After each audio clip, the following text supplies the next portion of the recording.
వస్తున్నా సార్.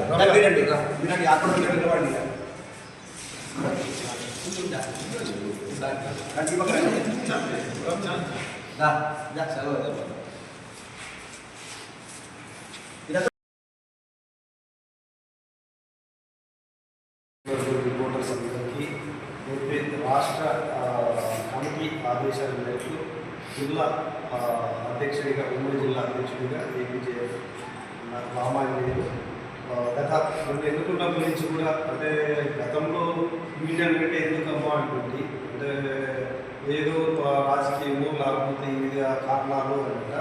కాకపోతే జర్నలిస్ట్ అన్న తర్వాత యూనియన్ ఉండాలి, మన వాయిస్ వినిపించాలి, మంచి చెడు అనేది మాట్లాడాలి, ప్రతి జర్నలిస్ట్కి న్యాయం జరగాలి అనే విధంగా కూడా ఏపీజేఎఫ్ తరఫున అనంతపురం జిల్లాకి అధ్యక్షుడిగా నాకు అవకాశం ఇచ్చారు. ఇచ్చిన రోజు నుంచి దాదాపు 3 నెలలు అవుతుంది పదవి తీసుకుని.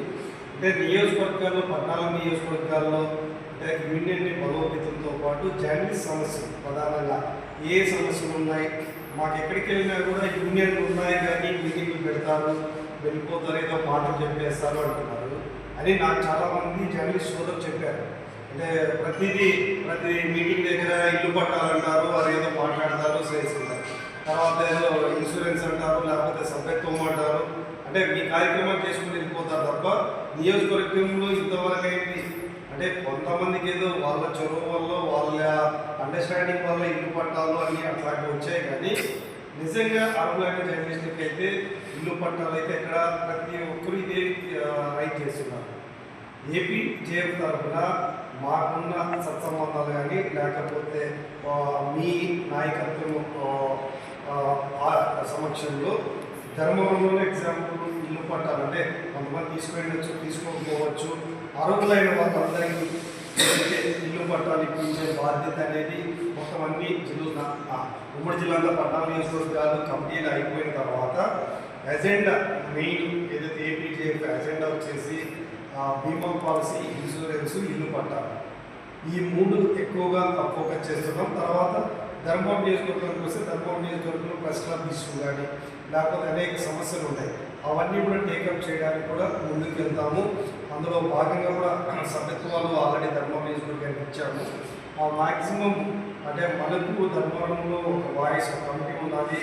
ఏపీజేఎఫ్ తరఫున గతంలో కూడా చూసే ఇక్కడ ధర్మవరంలో ప్రెస్ క్లబ్ ఇష్యూ కానీ అన్ని ఇష్యూస్ అంటే ఏకపక్ష నిర్ణయాలు రవిచంద్ర గారు చెప్పినట్టు అంటే వన్ సైడ్ నిర్ణయం అంటే నీకు ఏమీ లేదు కదా, రేపు మాట్లాడడానికి ఒక జర్నలిస్ట్ కంటే మనం పిలిచవచ్చు, పిలవకపోవచ్చు, వాళ్ళ క్రైటీరియా ఎక్కువ ఉంటాయో తెలియదు అంటే యూనియన్ దాంట్లో తీసుకోవడానికి కమిటీలోకి. అదే ఒక యూనియన్ తరఫున అయితే ప్రశ్నించవచ్చు. యాజ్ ఎ జర్నలిస్ట్ పక్కన పెట్టి ఒక యూనియన్ గుర్తింపు సంఘం ఉంది, మాకు యూనియన్ ఉంది, దీనికి ఒక నియోజకవర్గం అధ్యక్షుడు ఉన్నాడు, కమిటీ బాడీ ఉంది, మమ్మల్ని ఎందుకు పిలవము అని ఒక సుప్రీం అంటే ఆర్డీఓ, రెవెన్యూ ఆర్డీఓ ఉంటాడు, లేకపోతే డిఎస్పీ ఉంటారు, అలాంటి వాళ్ళకి కూడా ప్రశ్నించే అధికారం మనకు ఉంటుంది. యాజ్ ఏపీ జేఎఫ్ తరఫున మాకు ఇంకో 40 మంది సభ్యత్వాలు ఉన్నాయి, ఇగో ఈ యూనియన్ ఉంది, ఈ అధ్యక్షుడు ఉన్నాడు, ఎందుకు వన్ సైడే చేస్తున్నారు అని మన ముందు కూడా వాయిస్ వినిపించవచ్చు.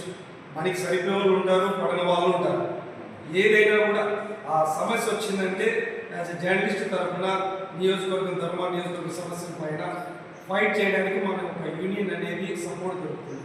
ఆ యూనియన్తో ప్రశ్నించవచ్చు, గట్టి పోరాటం చేయొచ్చు. అది అన్యాయం అయితే అన్యాయం పైన మాట్లాడటం, న్యాయం అవుతున్నట్టు అందరూ కలిసి పనిచేయడానికి కూడా సిద్ధంగా ముందుకు వెళ్తాం.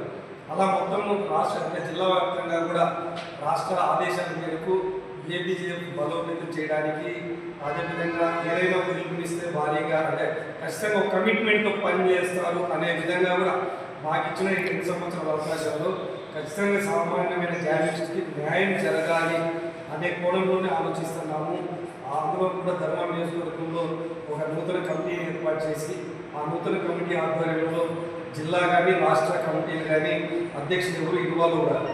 ఓన్లీ లోకల్ నియోజకవర్గంలో మీ ఇండివిజువాలిటీ ఉంటుంది, మీరు మాట్లాడుకొని ఒక కమిటీని ఇస్తే ఆ కమిటీని ప్రకటించిన తర్వాత మొత్తం కమిటీ ఆధ్వర్యంలో ధర్మవరం నియోజకవర్గంలో ఏపీజేఎఫ్ తరఫున ఏం చేయాలి, ఎలాంటి సమస్యలు ఉన్నాయి, ఎలాంటి ఫైట్ చేయాలి, ఎలాంటిదైనా కూడా ఆ కమిటీ ద్వారా ముందుకు వెళ్తామనేది ఈరోజు మీకు అంటే మనం బలం కాదు, కొంచెం 15 మంది రావచ్చు, 10 మంది రావచ్చు, 5 మంది రావచ్చు, లేకపోతే మనం చేసే పొలం డిపెండ్ చేసి దీన్ని బట్టి వర్క్ని బట్టి కొంతమంది మిగతా యూనియన్ నుంచి కూడా మళ్ళీ జాయిన్ కావచ్చు.